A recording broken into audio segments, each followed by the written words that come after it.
Eamon Khan here for Seconds Out. Pleasure to be in the company of, once again, Viddal Riley, the British cruiserweight champion. Vidal, we just witnessed the press conference for Canelo Alvarez versus Terence Crawford. A lot of people weren't expecting there to be too much in there, but there was a bit more than maybe we thought we'd get. What do you think? Nah, it was exactly what I thought it would be. Two guys that respect each other, but hella competitive. Like, they're competitive nature, but they respect each other. So it's kind of what I expected. Was there that competitive edge to, quote unquote, like win the press conference? Did you see that between them? I don't think at this stage of their careers, they're focused on winning the press conference. They're just focused on winning the fight. Do you know what I mean? Which, I mean, is the most important thing. They've had enough press conferences. I don't think this fight can be sold any more than it's going to be sold. I don't think a push in the chest, I don't think anything like that's going to sell the fight any more than it's going to be sold. So both guys know that. We know they're getting paid well. They're just going to focus on the scrap. A lot of the conversation when it comes to this fight has been about the weight differential between Crawford and Canelo. From your experiences, whether it be in sparring or in the program, when you know you're in with someone that's heavier than you, how do you combat that? Well, I feel like Crawford's had the time to build up to the weight. He's had a year out of the ring where he's kind of said to himself, Canelo's my next opponent. So he's built himself up to 168 whilst he's been out of the ring. If it was a few months later, I think it'd be different. But based on having that amount of time, and he looks big, he looks like he's put the size on. I think it's still a big ask, two weights, 14 pounds, but I think Crawford can do it, man. I think he can do it. Are we looking at, when the media speak about this fight, they say Canelo's lost a step, he's flat-footed, he's not as agile as he once was in a fighter's eye? Is that a correct assessment? Yeah, like from what we've seen in Canelo's last few fights, his opponents haven't come to fight him, haven't come to win. They've come to get paid. I understand fighting Canelo must be extremely difficult, but we've seen the difference in effort between like a Daniel Jacobs fighting Canelo and Belanga fighting Canelo. And I think it's just going to take a lot for Canelo to get out of that mode to fight someone as good as Crawford, who's also really wants to win. That's going to be interesting. Does Canelo still cut the ring off well? I mean, I'm sure he can. I don't know if he was bothered against William Scott. Because it's just like, you know what, this guy's running, I can't be asked. But I'm sure he can. Of course he can. He's doing professional since he was 15 years old. I'm sure he can cut the ring down. And he's going to have to against Crawford. So it's an interesting fight, but I'm backing Crawford, unanimous decision victory. What about the power from a Crawford perspective? Does he have that to put off Canelo? In the Amir Khan fight, he had that speed, but that power just didn't seem to faze him at all. Does Crawford carry that?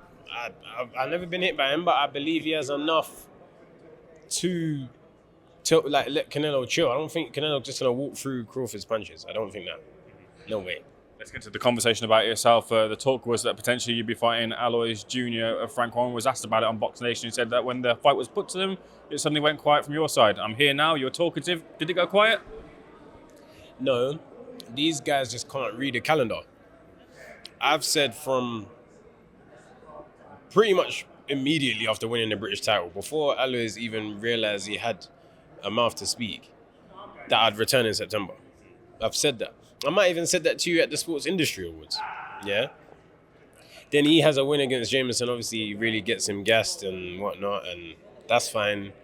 And then now they offer me a fight in August, when I've said that I'm fighting in September. So, I did say no, because I didn't tell you I was going to fight then. I said I was going to fight in September. And this has nothing to do with Aloys. I said this before Aloys even called me out. But I understand this is the reason. Because look, we have to talk about it. So, great strategy, bro. Like, yeah, I want nothing to do with the fight. Because I went on TalkSport with Gareth and Adam Catterall to say that I'll fight you next, but really I don't. Yeah, that's my sort of gig. Because the insinuation was always, whenever a fighter has a fight put to them, and if it is the case, whatever here, but in a general sense, that if the fighter doesn't take it, it's either a duck or they're scared. But that's not, from your case, at all the point. Hell no. No one's ducking or scared of Aloys Junior. Yeah. It's just that I said I'm going to fight when I'm going to fight, and I'm not changing that. And I don't see why I should change it for him, because who is he, bro?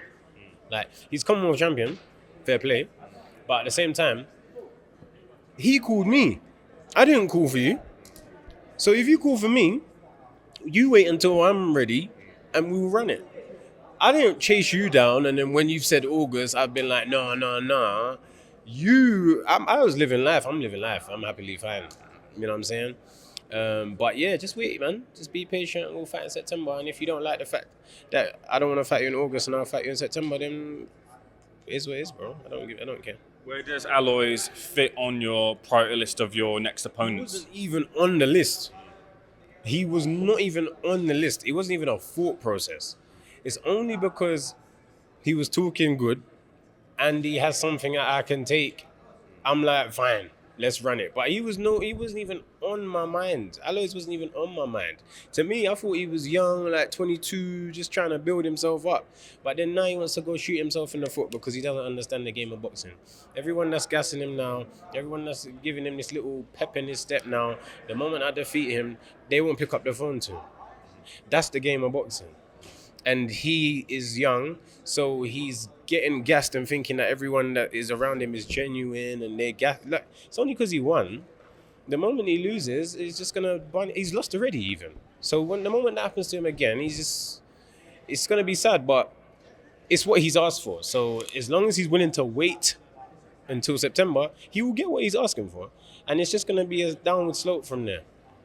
Okay, Vidal, I've only got a couple more questions for you. I just want to ask you what you think about the entrance of Aaron The Plumber into the Misfits boxing scene. Sick.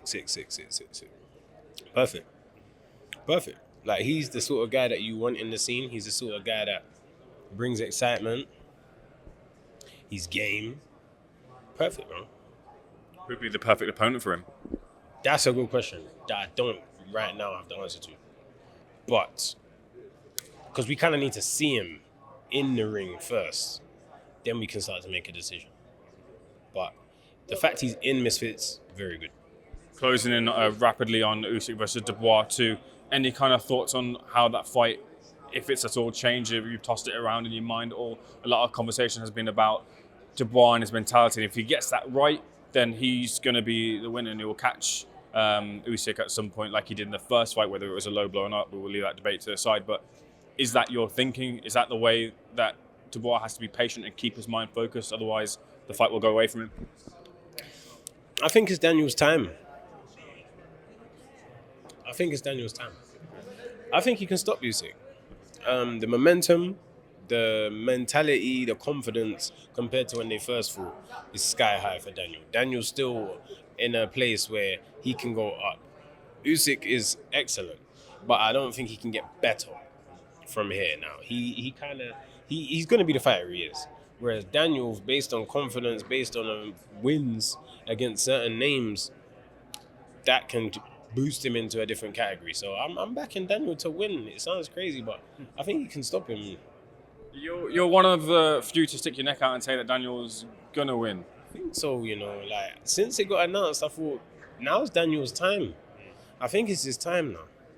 And that's no disrespect to Usyk. I love Usyk, man. But I just think that time, man, just things are not supposed to last forever, no matter how great you are. And Daniel, I think it's his time. I much appreciate the realist and the gentleman. Thanks for being the second out, sir.